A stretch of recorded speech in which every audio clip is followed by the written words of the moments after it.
Hello, my dear friends of 10th Standard English Medium. Once again, welcome back to my class of Social Science. I hope you are all fine, fantastic, hale and hearty.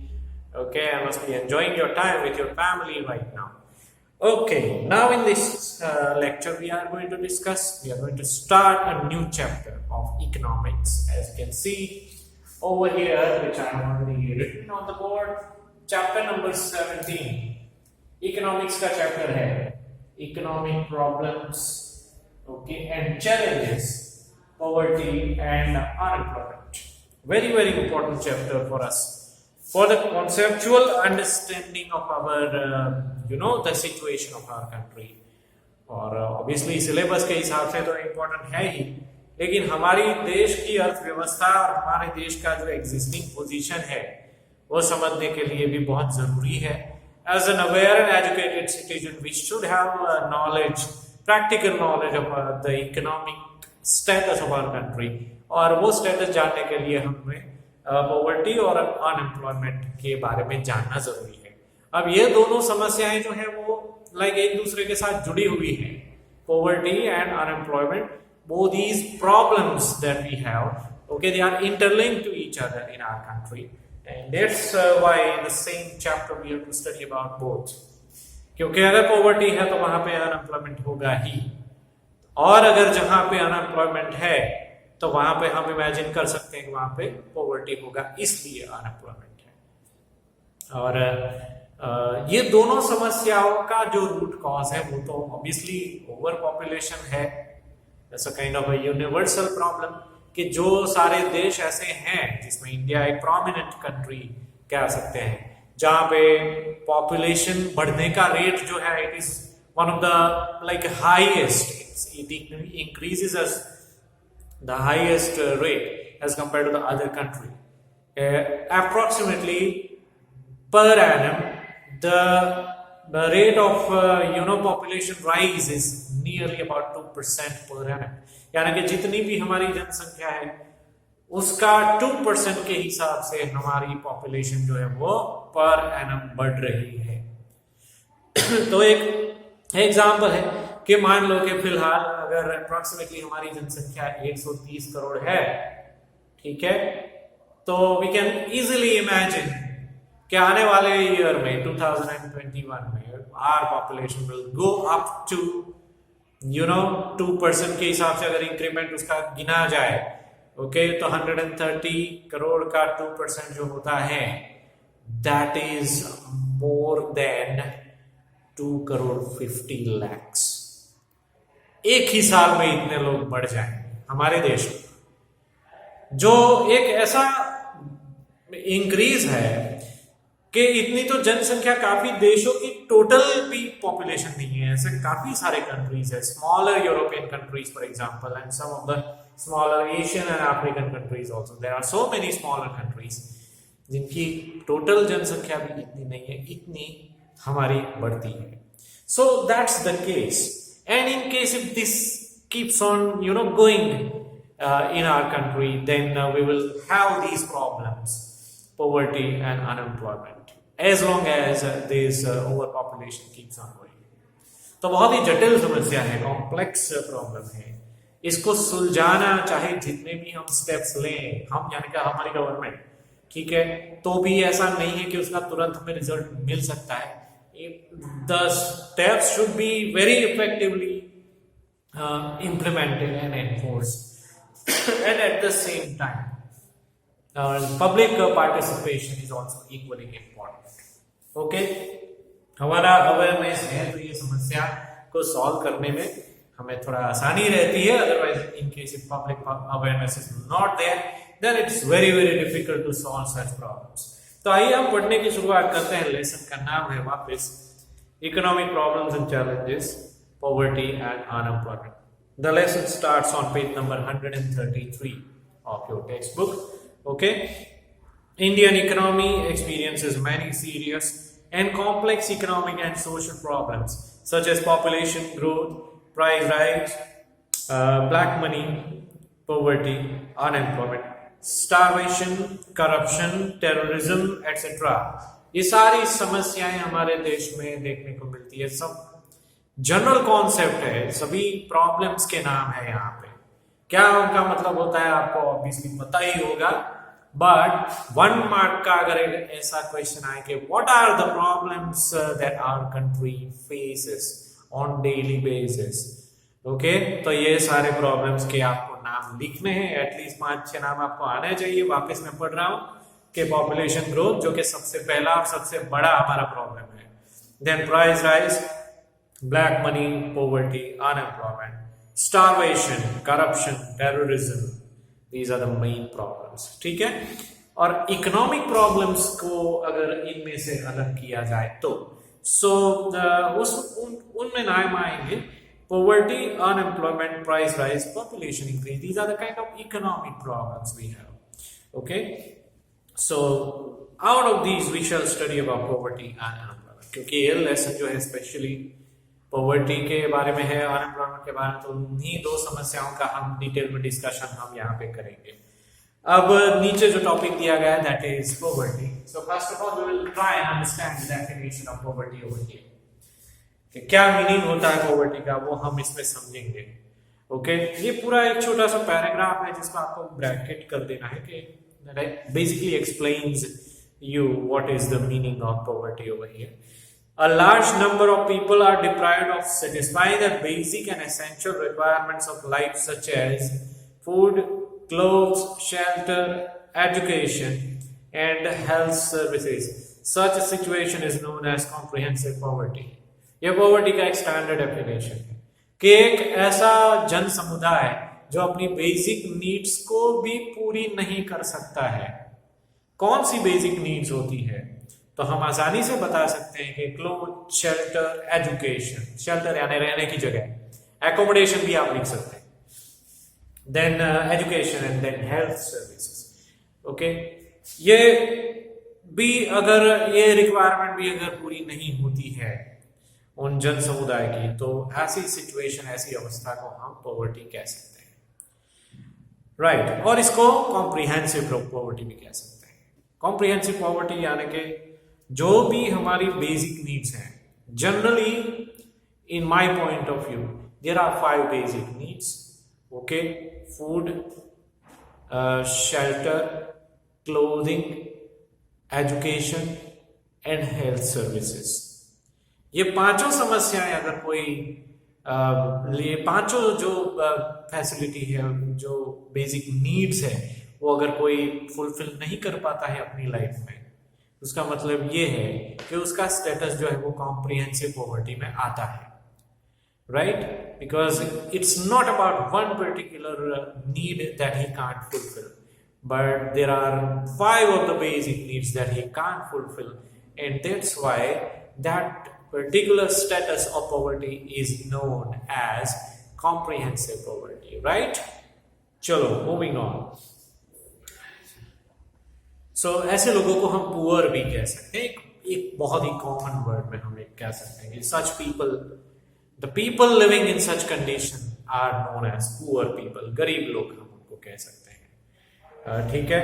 और उनमें भी एक micro level का एक classification किया गया है, जिसको मैंने ऑलरेडी यहाँ पे लिखा है, people living under BPL. BPL का मतलब होता है बिलो पॉवर्टी लाइन, ठीक है। तो बिलो पॉवर्टी लाइन जो होता है, ओके, उस क्राइटेरिया में कौन लोग आ सकते हैं ये समझना जरूरी है हमारे लिए। Poverty is a qualitative concept. यहाँ पे क्वांटिटी नहीं गिना जाता है, पॉवर्टी का जो मतलब है वो क्वालिटी ऑफ लाइफ के हिसाब से हम करते हैं। So it's a qualitative concept. In Indian poverty, in India poverty is viewed at lower level of life, जो हमारा लाइफ स्टैंडर्ड है, स्टैंडर्ड ऑफ लिविंग है, ठीक है। उसमें अगर ऐसा देखा जाए कि standard of living low level का है, तो मतलब साफ है कि वो इंसान गरीब है, ओके। तो ऐसे गरीब इंसानों के कॉमन फीचर्स क्या होते हैं? Common features of the people living below poverty line are as follows. यहाँ पे पूरा आपको ब्रैकेट कर देना है, 2 या 3 मार्क का क्वेश्चन आ सकता है। What are the common features of people living below poverty line, ये क्वेश्चन आ सकता है। और else what are the common features of the poor people in India, ये भी क्वेश्चन आ सकता है, तो दोनों का आंसर यही रहेगा। कम से कम 5-6 पॉइंट्स आपके आंसर में होने चाहिए। ऑलरेडी टेक्स्ट बुक में पॉइंट वाइज दिया गया है, so one by one we are going to read the points now. First point is person who is not able to get 2 meals a day. एक ऐसा इंसान, गरीब हम किसको कहेंगे, इसका ये लाइक एक्सप्लेनेशन है। तो पहला पॉइंट है कि एक ऐसा इंसान जिसको दिन का 2 टाइम का भी खाना नहीं मिलता है। Okay, very easy point two remember. Second, people suffer from problems of unavailability of dwelling place. Dwelling place यानी accommodation. We can use 3 words for this: accommodation, shelter, dwelling place. You can also use the name as residence. Okay, so like अपना खुद का घर जिसके पास नहीं है और बहुत इवन रेंट पे भी वो नहीं रह सकता है और बहुत ही खराब हालत में रह रहा है, बिना कोई उसका कोई ठिकाना नहीं है, फुटपाथ पे रहने वाले जो लोग होते हैं, ठीक है, उसको हम गरीब कह सकते हैं, because they do not have the facility of having a proper accommodation. Okay, तो बात यहाँ पे एकोमोडेशन की भी आती है। तीसरा पॉइंट है they are forced to live in shabby and slummy areas. जहां तक रहने का सवाल है तो यहाँ पे ज्यादा एक्सप्लेनेशन हमें दिया गया है कि ऐसे गरीब लोग बेसिकली रहते कहाँ पे हैं। तो ऑलरेडी मैंने आपको बताया कि फुटपाथ, जहाँ पे ऑब्वियसली कॉमन सिचुएशन है, आपने देखा ही होगा कहीं पे, और उसके अलावा स्लम एरियाज में रहते हैं जहाँ पे गंदगी होती है और एक अनहेल्दी एटमॉस्फेयर होता है। स्लम एरिया, शबी एरिया, जहाँ पे बहुत सारा कचरा वगैरह होता है, डिसीजेस होने के बहुत चांसेस होते हैं और लाइक हेल्थ हैजार्ड्स होने की बहुत संभावनाएं होती है। बहुत सारा कॉम्प्रोमाइज करके लोग वहां पे रहते हैं। ऐसा भी एक कॉमन सिनारियो इंडिया में देखने को मिलता है, ठीक है। Next point is there income is less than determined expected income. Government ने जो एक क्राइटेरिया तय किया है कि मिनिमम इतना इनकम होना चाहिए बेसिक नीड्स को फुलफिल करने के लिए, उससे भी अगर कम इनकम है तो obviously they are known as poor people, or else they are also known as the people who are living below poverty line. गरीबी रेखा के नीचे जीने वाले लोग, ऐसे हम हिंदी में उनको कह सकते हैं, ठीक है। And the next point is their life span is less than national average life expectancy. उनकी लाइफ का जो जीवन काल जो होता है एवरेज लाइफ एक्सपेक्टेंसी से कम होता है। एवरेज लाइफ एक्सपेक्टेंसी यानी वो एक आंकड़ा होता है, वो एक डिजिट होता है कि पर्टिकुलर कंट्री में, ठीक है, हर एक इंसान ऑन एन एवरेज इतना लाइफ जीता है।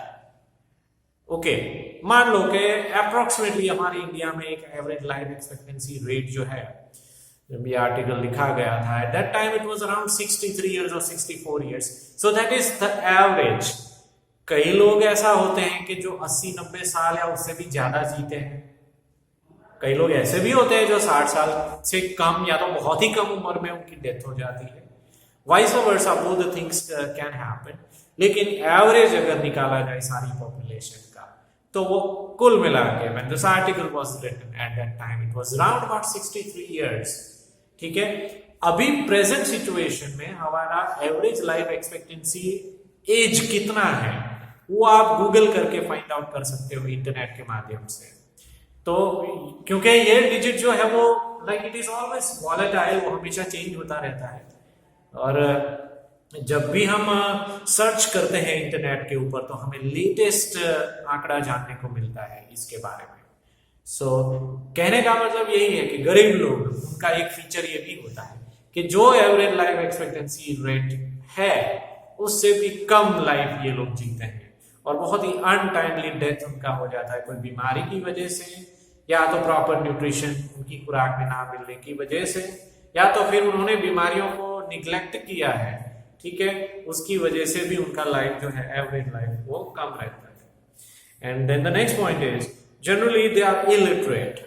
ये एक कॉमन फीचर है गरीब लोगों का कि वो पढ़े लिखे नहीं होते हैं, इलिटरेट होते हैं।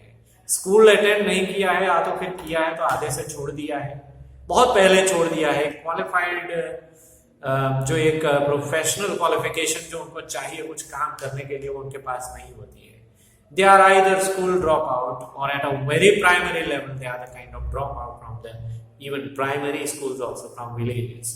तो ऐसे इलिटरेट होते हैं जिनको एक बेसिकली जो पढ़ाई के जो बेसिक कॉन्सेप्ट होते हैं, पढ़ाई और लिखाई, ठीक है, वो दोनों उनको नहीं आता होता है. Then the next feature is very often they suffer from various diseases due to lack of nutritious food. उनको बार बार ऐसे गरीब लोगों को न्यूट्रिशियस फूड ना मिलने की वजह से बार बार वो डिसीजेस के शिकार बनते हैं. और कई बार तो ऐसा भी होता है कि कोई पर्टिकुलर डिसीज उनको हो गया तो it will prevail in their bodies because they would not take proper care to cure the disease. किस तरह से उस डिसीज को क्योर करना चाहिए, कौन सी दवाइयां लेनी चाहिए. इवन गवर्नमेंट अस्पताल होता है जहां पे फ्री में उनका इलाज होता है तो भी वहां पे भी नहीं जाते हैं, दवाइयां नहीं लेते हैं और बहुत ही केयरलेस एटीट्यूड उनका रहता है. ठीक है, और बिना प्रॉपर न्यूट्रिशन के बगैर वाला कोई कुछ भी उनको जब खाना मिल जाता है उससे उनको गुजारा करना पड़ता है, तो वो भी एक डिसीज होने का एक कारण बन जाता है. ठीक है, so very often they suffer from various diseases. And the next point is children who have taken up the responsibility of looking after the family at the age when they are supposed to study. एक बहुत ही दुखदायक और एक unfortunate feature है हमारे देश के लिए कि ऐसे गरीब लोगों के काफी सारे फैमिलीज, इनफैक्ट ज्यादा करके फैमिलीज में ये देखने को मिलता है कि ऐसे फैमिलीज में जो बच्चे होते हैं जब उनको स्टडी करना होता है, जिस उम्र में उनको स्टडी करना होता है, स्कूल अटेंड करना होता है, खेलने कूदने की उनकी उम्र होती है, उस वक्त उनको फैमिली की रिक्वायरमेंट पूरी करने के लिए काम करना पड़ता है. They have to earn in order to make the living for their family. That is the situation the poor families are facing. And even the parents also would not mind. काफी cases में ऐसा देखा गया है कि 11-12 साल की उम्र के बच्चे जो हैं वो कोई आपने शायद देखा ही होगा कि कोई चाय की दुकान में या तो छोटे मोटे होटल्स या रेस्टोरेंट में या तो फिर किसी ढाबे पे या तो फिर ऑटोमोबाइल की दुकान में वो काम करते हुए पाए जाते हैं. they are kind of compelled to live in that way. They are compelled to work just in order to fulfill the requirement of making the living for their family. Okay. And the last feature is death rate is high due to malnutrition. उनका death rate भी high होता है, यानी कि death rate यानी कि like जितनी लोग नए जन्म लेते हैं उसके सामने जितने लोगों की डेथ होती है वो जो डिफरेंस होता है उसको डेथ रेट कहते हैं. तो गरीब लोगों में डेथ रेट हाई होता है. ठीक है, कई बार ऐसा देखा जाता है कि लाइक सडन डेथ हो जाती है किसी फैमिली मेंबर की and they don't even have an idea about what was the cause for the death, what was the reason behind the death. They don't even have the idea until the last moment. Okay, that's rather more unfortunate, but that happens. ठीक है, now यानी ये सारे features हैं गरीब जो लोग होते हैं उनकी लाइफ के, ये मेन फीचर्स होते हैं. Now efforts made by government to improve living standard of people living below poverty line. ये लोग ऐसे हैं जो बिलो पॉवर्टी लाइन में आते हैं, यानी जितनी एक्सपेक्टेड इनकम मिनिमम होनी चाहिए उससे भी कम उनकी इनकम होती है, and therefore they are considered to be the people living below poverty line. तो उनकी गरीबी को मिटाने के लिए या तो कम करने के लिए गवर्नमेंट ने क्या क्या एफर्ट्स किए हैं, ठीक है, उसको भी हम अब पॉइंट वाइज पढ़ेंगे. First point is income of people living below poverty line is very less in cities as well as in villages. Such families are called Antyodaya family or families living below poverty line. ये दोनों शब्दों का meaning same है. Below poverty line जो कि एक English phrase है और अंत्योदय फैमिली, अंत्योदय कुटुंब जो कि एक हिंदी फ्रेज है, दोनों का सेम मीनिंग है. ठीक है, और चाहे गांव हो या तो शहर हो, ऐसे बहुत बड़ी संख्या में लोग देखने को मिलते हैं जो बिलो पॉवर्टी लाइन कैटेगरी में आते हैं. ठीक है, तो उनकी इनकम काफी कम होती है. तो गवर्नमेंट ने ऐसा सर्वे करके एक लाइक उनके पास ऑब्वियसली इसका रिकॉर्ड रहता है और उनको पता होता है, होम डिपार्टमेंट को ये पता होता है कि हमारे देश में बिलो पॉवर्टी लाइन कैटेगरी में आने वाले कितने लोग हैं। Okay, second point is after finding out such families government has started public distribution system on the basis of the ration card. Okay, यानी कि ऐसे लोगों को फाइंड आउट करने के बाद, हालांकि इसके पीछे बहुत समय लगता है, उनको फाइंड आउट करने के बाद ऐसे फैमिलीज को राशन कार्ड डिस्ट्रीब्यूट किए गए हैं और उनके खाने पीने की जो जरूरत है वो पब्लिक डिस्ट्रीब्यूशन सिस्टम के जरिए, जिसको शॉर्ट में हम पीडीएस कहेंगे, okay, public distribution system, PDS के जरिए उनको खाने का जो सामान है वो पहुंचाया जाता है। हाँ, उनके पास राशन कार्ड होना जरूरी है। और पब्लिक डिस्ट्रीब्यूशन सिस्टम यानी पीडीएस होता है, और वो राशन कार्ड जो उनके पास होता है गरीब लोगों के पास, वो उनको एफपीएस यानी कि फेयर प्राइस शॉप, वहां पर जाके दिखाना होता है, तब जाके उनको बहुत ही नेग्लिजिबल यानी कि चीप रेट में उनका राशन जो है, ग्रेन्स वगैरह, शुगर है, कुकिंग ऑयल वगैरह, उनको बहुत ही सस्ते दामों में 1 रुपया किलो, 2 रुपए किलो, 5 रुपए किलो, बहुत ही मामूली उसकी कीमत होती है, इतने पैसों में उनको मिल जाता है। बहुत ही एक उनके खाने पीने की समस्या इससे बहुत कम हो जाती है। तो एक बहुत ह्यूज एफर्ट है गवर्नमेंट का कि ऐसे, क्योंकि ऐसे तो लाखों लोग हैं हमारे देश में, तो ऐसे लोगों का एक लिस्ट तैयार करके उनको like they were initiated to get the ration card from the government office. Okay, उनको इनिशिएट किया गया था कि आप राशन कार्ड के लिए आपको आना है, आपको कलेक्ट करना है अपना राशन कार्ड, और वो अगर आपके पास होगा तो फेयर प्राइस शॉप में से आपको बहुत ही सस्ते दामों में ये चीजें मिल सकती है। तो ये तो फूड की बात हो गई, ठीक है, लेकिन उसके साथ साथ दूसरी भी उनकी रिक्वायरमेंट फुलफिल होती करने का कोशिश किया है गवर्नमेंट ने, जो हम थोड़ा आगे जाकर देखेंगे। Okay, so these shops are called fair price shop. Okay, every month they fulfil the requirement like rice, wheat, sugar, oil, salt, kerosene of such families. Okay, तो अगर आपको ये क्वेश्चन है कि फेयर प्राइस शॉप में क्या क्या चीजें मिलती है, तो इसका जवाब है कि जो फूड ग्रेन्स होते हैं, राइस है, व्हीट है, ठीक है, शुगर, ऑयल, कैरोसिन और सॉल्ट वगैरह, ये सब उसको अवेलेबल हो जाता है। हाँ, उसका महीने का राशन फिक्स होता है, ये बात भी है। ऐसा नहीं कि they can gain the access of such things unlimited, it's not like that. राशन का मतलब ही वो है कि they set up a sort of limitation considering the criteria that the number of person living in one family is 5 members। एक ऐसा criteria है, आगे जाके पढ़ने में आएगा कभी ना कभी, मैं आपको वापस से याद दिलाऊंगा, लेकिन मैं आपको अभी से बता रहा हूं कि ये राशन का क्राइटेरिया किस तरह से तय किया जाता है। तो एक फैमिली के अंदर 5 मेंबर्स होते हैं, ऐसा एज्यूम करके उनका राशन का क्राइटेरिया उसी हिसाब से 5 मेंबर्स के हिसाब से ही उनको फूड ग्रेन्स वगैरह प्रोवाइड किए जाते हैं हर महीने, ठीक है। फिर उतना अगर उन्होंने खरीद लिया इस महीने, तो नेक्स्ट मंथ उनको बाकी का मिलेगा। और जो हमने थोड़ी देर पहले बात किया राशन कार्ड की, तो उस राशन कार्ड में वो सारी नोट की जाती है कि इस महीने उन्होंने इतना खरीदा, इतना खरीदा। महीनों के अनुसार उसमें कॉलम बनाए जाते हैं, और हर एक महीना, सपोज अभी फिलहाल सितंबर चल रहा है और कोई बीपीएल कैटेगरी वाला जो मेन मेंबर है वो खरीदारी करने के लिए जाता है एफपीएस में, तो उनको सितंबर महीने के कॉलम में लिस्ट लिखा जाता है कि सितंबर महीने में उन्होंने कितना खरीदा, और अभी इसके बाद वो कितना और खरीद सकता है, और अगर खरीद लिया है पूरा तो सितंबर का पूरा हो गया होगा।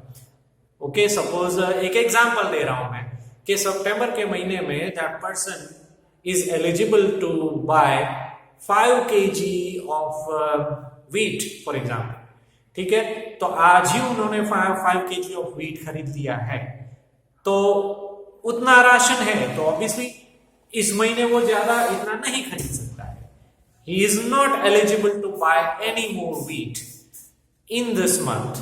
He will have to wait for the next month to come, and then again in the next month he can buy 5 kgs of wheat in the next month. Okay, तो कुछ इस तरह से इंतजाम गवर्नमेंट का होता है फेयर प्राइस शॉप में. ठीक है, तो एक गवर्नमेंट का अरेंजमेंट है. तो rice, wheat, sugar, oil, salt, kerosene etcetera, ये सारी चीजें मिलती है.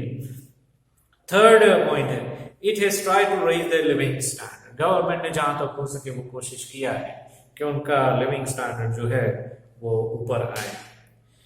फिर आगे का पैराग्राफ है, concept of poverty was first propounded by director of WHO. यहाँ पे आपको अंडरलाइन करना चाहिए कि WHO के जो डायरेक्टर होते हैं, ठीक है, वो तो ऑब्वियसली वो बदलते रहते हैं, लेकिन यहाँ पे बहुत क्लियरली लिखा नहीं कि who particular was the person who initiated this concept of introducing the kind of definition he had introduced of how to identify the poor people in a country. लेकिन वो WHO की ओर से इनिशिएट हुआ था, इतना हमें याद रखना है. Okay, for calculating poverty line certain factors are considered which includes poverty line. below poverty line में वो फैमिली आता है कि नहीं, ठीक है, वो जानने के लिए कुछ फैक्टर्स ध्यान में रखने होते हैं. वो ऑलरेडी मैं आपको आगे बता चुका हूं. 5 of the basic essential needs जो दोबारा यहाँ पे लिखी गई है, food, clothing, accommodation, education, health, clean drinking water, electricity, sanitization facility, transportation facility and income. ठीक है, और उनका जो फूड इनटेक होता है, जो कैलोरीज में वो लोग मेजर करते हैं, ठीक है, वो भी एक क्राइटेरिया होता है जिससे पता चलता है कि पर्सन और the family comes under the category of below poverty line or not. Okay, on the basis of these factors a particular standard of living is fixed which is known as poverty line. एक बहुत ही basic level का standard बनाया जाता है. उसके नीचे का अगर स्टैंडर्ड ऑफ लिविंग किसी का है तो ऑब्वियसली दैट फैमिली और that person is living below poverty line. The concept of poverty line changes according to time, location and circumstances. ये बात भी हमें बहुत ध्यान रखने की है कि concept of below poverty line हमेशा एक नहीं होता है. वो समय की जरूरत के अनुसार, क्योंकि महंगाई जो है वो जैसे समय आगे बढ़ता है वो बढ़ती जाती है, ठीक है, तो ये आंकड़े भी चेंज होते रहते हैं. Okay, so it's always a kind of changeable.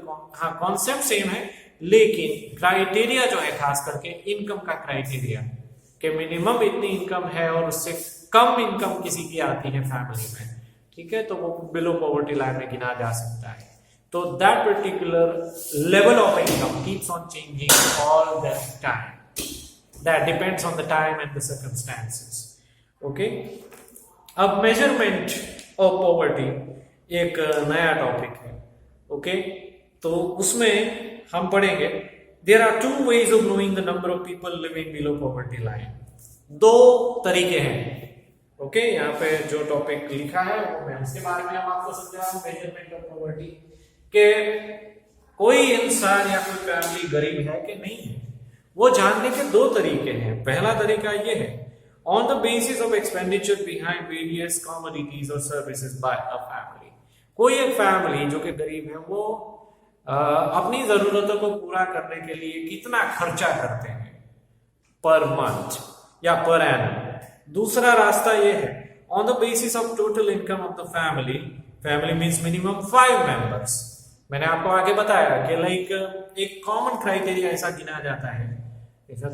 Real situation में प्लस माइनस भी होता है, लेकिन कॉमनली ऐसा मान लिया जाता है कि हर एक फैमिली में 5 मेंबर्स होंगे. ऐसा मान के पूरे फैमिली की कितनी इनकम है मंथली और एनुअली, ठीक है, वो अगर पता चल जाए तो उसका एक मिनिमम क्राइटेरिया फिक्स किया गया है. उससे नीचे अगर उनकी इनकम फॉल करती है तो वो family below poverty line category में आता है. ठीक है, अब 2 टाइप का गरीबी है. Okay, absolute poverty and the second one is relative poverty. Next page में लिखा गया, पेज नंबर 134 में, वहां पे आप देख सकते हो कि ये पहला टाइप जो है वो एब्सोल्यूट पॉवर्टी, वो क्या है? Those people of the society who are not able to purchase the basic necessities of life, like food grains, pulses, milk, vegetables at the lowest market rate, are said to be absolute poor. बहुत ही गरीब से गरीब लोग, ऐसे लोग जिनको absolute poor कहा जाता है, वो बेसिकली ऐसे लोग होते हैं जो खाने पीने की चीजें जिसका लोवेस्ट मार्केट रेट हो, जो डिसाइड किया है गवर्नमेंट ने, उतने रेट पे भी वो नहीं खरीद सकते हैं। ऐसे भी अगर उनके कैपेसिटी नहीं होती है तो उनको एब्सोल्यूट पुअर गिना जाता है। ठीक है, उसके अलावा दूसरा जो टाइप है दैट इज रिलेटिव पॉवर्टी, तो उसमें थोड़ा सा अलग है। A society has different income groups among them. Some groups have low income in comparison to the other. हमारे समाज में अलग अलग टाइप के ग्रुप होते हैं जिसमें like we can say that absolute poor and then poor and then lower middle class people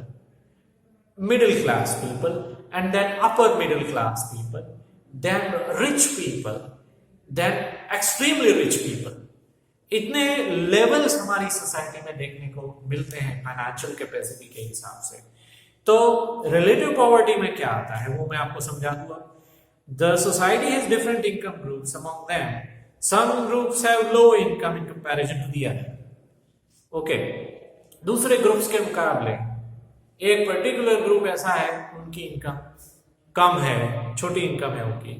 Such a group is considered to be relative poor. वो बेसिकली गरीब नहीं है वो लोग, लेकिन कंपैरिजन के हिसाब से अगर देखा जाए तो गरीब है। रिलेटिव पुअर का मतलब होता है कि as compare to the other social group this particular group is poor, जहां पे कंपैरिजन की बात आती है। Okay, this concept is more prevalent in developed countries. ये हमारे एक्चुअली इंडिया में हम ये कॉन्सेप्ट को इतना ज्यादा महत्व नहीं देते हैं। डेवलप्ड कंट्रीज में ये देखा जाता है कि रिलेटिव पॉवर्टी क्या होती है। वो बेसिकली कोई पॉवर्टी का कॉन्सेप्ट नहीं है, लेकिन सिर्फ एक फाइनेंशियल कंपैरिजन है। ओके, तो सपोज एक छोटा सा एग्जांपल मैं आपको दे दूं कि कोई एक फैमिली ऐसा है जिसकी मंथली इनकम, पूरा फैमिली की मंथली इनकम अगर 50,000 रुपीज है, और उनके बाजू में एक दूसरा फैमिली रहता है जिनकी मंथली इनकम 20 या 25,000 रुपीज है, तो obviously that the second family is relatively poor compare to the first family. तो इसका मतलब ये नहीं कि सेकेंड फैमिली पुअर है, but relatively they are poor, in comparison to the first family they are poor, वो यहाँ पे कहना चाह रहे हैं। तो इंडिया में ये कॉन्सेप्ट को हम इतना ज्यादा ध्यान में नहीं लेते हैं। हम ज्यादा ध्यान में लेते हैं बीपीएल, बिलो पॉवर्टी लाइन, क्योंकि ऐसे हजारों लोग इंडिया में रहते हैं जो अपनी बेसिक नीड्स को भी फुलफिल नहीं कर पाते। तो हमारा पहला टारगेट ये रहता है कि we should rectify this problem so those family which are thousands in number, कि वो एटलीस्ट अपनी बेसिक नीड्स को फुलफिल कर पाए, उनको खाना पीना सही से मिले, कपड़े मिले उनको पहनने के ढंग से, और एक एकोमोडेशन या हेल्थ सर्विसेज या ट्रांसपोर्टेशन वगैरह वो भी फैसिलिटी उनको सही ढंग से मिल पाए। ओके, अब रिलेटिव पॉवर्टी को यहाँ पे एग्जाम्पल के तौर पे दिया गया है। ए की इनकम जो है 10,000 रुपीज है, बी की इनकम 20,000 रुपीज है, सी की इनकम 30,000 रुपीज है। ठीक है, यानी तीनों की अलग अलग इनकम है। एक की 10,000, दूसरे की 20,000, तीसरे की 30,000। Here income of 3 persons is different. Income तीनों पर्सन की अलग अलग है। As the income of A is less than in relation to B, A की इनकम B के कंपैरिजन में कम है, तो A is relatively poorer than B. Similarly, B की इनकम C से कम है, B और A दोनों की इनकम C से कम है, so A and B both are relatively poorer than C. Okay? तो ये कॉन्सेप्ट एक्सप्लेन करने के लिए यहाँ पे सिर्फ एक एग्जाम्पल के तौर पे दिया गया है। ओके, लेकिन रिलेटिव पॉवर्टी को हम इतना ज्यादा महत्व नहीं देते हमारे। As long as any particular family is able to fulfil their basic needs, okay, तो उनके लिए गवर्नमेंट का कोई ज्यादा एफर्ट्स करने के नहीं होते। ओके उनको सिर्फ अपना फाइनेंशियल कैपेसिटी बढ़ाना होता है in case they want to you know enjoy the better level of standard of living, then they just have to make efforts to improve their income and all that. Okay, but otherwise the government is concentrating more on those people who come under the category of absolute poverty. Okay, जो कि बहुत गरीब है, वैसे लोगों के ऊपर ज्यादा ध्यान दिया जाता है और उनके लिए एफर्ट्स किए जाते हैं। अब नेक्स्ट पॉइंट हमारा आएगा poverty in India. Okay, India में गरीबी की हालत कैसी है? ओके, वो पॉइंट हम नेक्स्ट देखेंगे। बट मैं अपना ये लेक्चर यहाँ पे समाप्त करता हूँ। नेक्स्ट पॉइंट की चर्चा हम आने वाले लेक्चर में करेंगे। ओके, सो तब तक के लिए that's it for now and enjoy your day. Bye bye.